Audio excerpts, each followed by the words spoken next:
Delhi NCR के औद्योगिक शहर पानीपत में आजकल प्रॉपर्टी आईडी और प्रॉपर्टी टैक्स ये दो ऐसे काम हैं जिन्हें करवाने के लिए लोग भटक रहे हैं। यहां से वहां, वहां से यहां, ये पिछले 4 महीने से हो रहा है। दरअसल अगर प्रॉपर्टी बेचनी या खरीदनी है या माता पिता के निधन के बाद किसी ने बंटवारे के लिए या अपने नाम करवानी है, इस सब के लिए तहसील में रजिस्ट्री से पहले प्रॉपर्टी आईडी और एनडीसी यानी नो ड्यूज सर्टिफिकेट चाहिए। यही वो अलाउद्दीन का चिराग है जिसकी तलाश में पानीपत के लोग भटक रहे हैं। लोग उसी तरह फाइल लेते हैं, रूटीन में तो कुछ नहीं चल रहा है।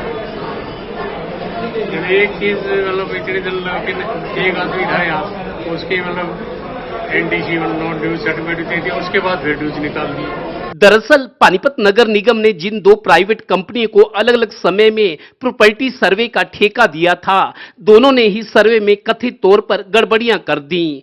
किसी का मकान किसी के नाम चढ़ा दिया, किसी का एरिया ही गलत, कहीं पूरी कॉलोनी को ही पहचान के लिए एक व्यक्ति के नाम पर चढ़ा दिया। इस सब का भंडाफोड़ तब हुआ जब प्रदेश सरकार ने 1 साल पहले स्थानीय निकायों को ये साफ कर दिया कि विकास और अपनी तनख्वाह के लिए सरकार की तरफ मत देखो, अपने संसाधन जुटाओ और उन्हें बढ़ाओ। बस यहीं से प्रॉपर्टी आईडी का जन्म हुआ। प्रॉपर्टी आईडी और एनडीसी की आड़ में चूंकि इसके बिना रजिस्ट्री हो ही नहीं सकती, इसलिए अफसरों और कर्मचारियों को भ्रष्टाचार करने का मौका मिल गया।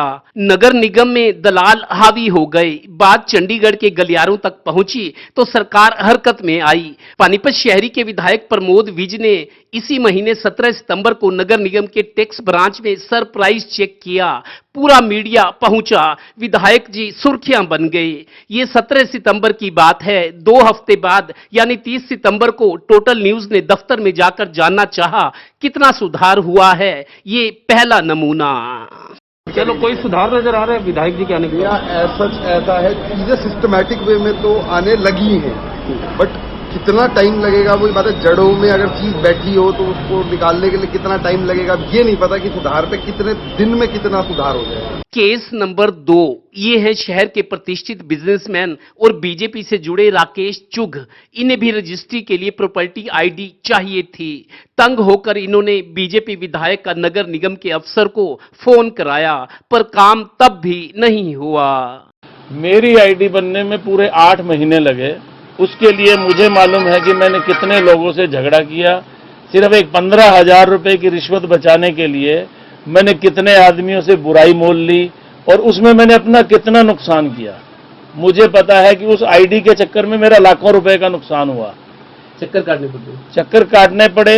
एक 15,000 रुपए की रिश्वत बचाने के लिए मेरा लाखों रुपए का नुकसान हुआ। मेरी इतनी हरासमेंट हुई, इतने लोगों से मेरी राम खराब हुई वहां दफ्तर में जाके कि मैं आपको बयान नहीं कर सकता। और ऐसे ही मेरे जैसे कई लोग मेरे को मिलते थे जो बहुत परेशान थे प्रॉपर्टी आईडी के चक्कर में। अब चलिए आगे। टोटल न्यूज संवाददाता ने निगम दफ्तर में मेयर और सीनियर डिप्टी मेयर के दफ्तर का मुआयना किया। दोनों ही जगह प्रॉपर्टी आईडी और एनडीसी के लिए लोगों की भीड़ लगी थी। अब सवाल ये कि अगर सिस्टम दुरुस्त होता तो ये लोग जनप्रतिनिधियों के कमरे में क्यों होते, खिड़कियों पर खड़े होते। सीनियर डिप्टी मेयर की साफ गोई। मैं खुला ये बात कहता हूं, माननीय जो हमारे गृह मंत्री जी हैं, उनके जो उन्होंने हमें एक सीख दी थी कि जो जन अधिकारी है वो एक घोड़ा है जो दौड़ना है जिसने, और जनप्रतिनिधि है घुड़सवार। अब घुड़सवार घोड़े की लगाम कितनी कब उसको लगाम छोड़नी है, कब उसको लगाम देनी है, कब उसको, अगर वो घुड़सवार अच्छा है तो घोड़ा सर पर दौड़ेगा, लेकिन यदि घुड़सवार ठीक नहीं है तो घुड़सवार नीचे और घोड़ा उसके ऊपर। और ये हैं निगम के DMC Jitendra Singh, deputy municipal commissioner. जनाब जरा ये बताइए कि विधायक जी के सरप्राइज चेक के बाद सुधार के लिए आपने क्या कदम उठाए, अब कितना सुधार हुआ? अगर सिस्टम काम कर रहा है, विंडोज काम कर रही है, सुधार है, तो why the people should come to mayor office, senior deputy mayor? बिल्कुल, जब से विधायक साहब आए हैं उसमें 10-15% का भी सुधार हुआ है। जैसे 2 सुधार तो मैंने आपको ये बताए। कुछ समय लगेगा लेकिन ये सिस्टम सही हो जाएगा। खासकर नो ड्यूज सर्टिफिकेट वाला जो लोग आ रहे हैं वो सबसे पहले बंद करना हमारा उद्देश्य है, क्योंकि उसमें सरकार की बदनामी होती है। सरकार नहीं चाहती कि लोग यहाँ धक्के खाएं। तो वो मेयर मैडम के सहयोग से, कमिश्नर साहब के सहयोग से हम पहले तो ये जो एनडीसी है ये मैनुअल बंद कराना चाह रहे हैं, क्योंकि सरकार ने जब ऑनलाइन एक पोर्टल बना रखा है उस पर ऑनलाइन लोगों ने, नागरिक ने अपनी जब ऑब्जेक्शन अपलोड कर दी है तो फिर लोग यहाँ फाइल लेके आए, उसका कोई औचित्य नहीं बनता और आना भी नहीं चाहिए। यही बंद करवाने के लिए मैं मेयर मैडम के पास बैठा हूँ और यही कोशिश कर रहा हूँ कि पहले तो इसको बंद कराया जाए। गौरतलब है कि पानीपत नगर निगम के चर्चे अब चंडीगढ़ तक हैं। निगम के जो अफसर भ्रष्टाचार और दागी पहचाने जाने पर पीछे ट्रांसफर किए गए, उनमें कई तो प्रमोशन पा गए, कई फिर इसी निगम में लौट आए। 2 अफसर अब भी कुर्सियों पर जमे हैं क्योंकि ये पहुंच वाले हैं। ले देकर प्रॉपर्टी आईडी और एनडीसी हासिल करना पानीपत नगर निगम में अब भी उतना ही मुश्किल है, क्योंकि बाबू इतने चक्कर लगवा देंगे कि आदमी या तो दफ्तर की परिक्रमा करेगा या फिर समर्पण करके दलाल का सहारा लेगा।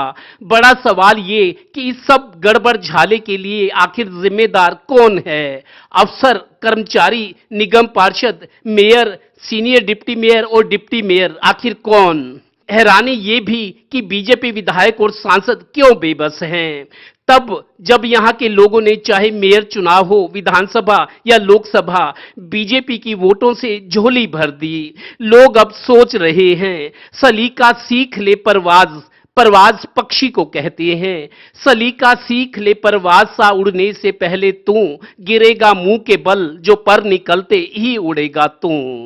पानीपत में प्रधानों और नेताओं की कमी नहीं है, बहुत हैं, पर शहर को कोई दमदार नेता चाहिए जो दूरदर्शी हो, जो समदर्शी हो। आइए कामना करें। कैमरामैन राजेश कुमार, सहयोगी श्रीनिवास के साथ Devendra Kathuria, total news, Panipat bureau.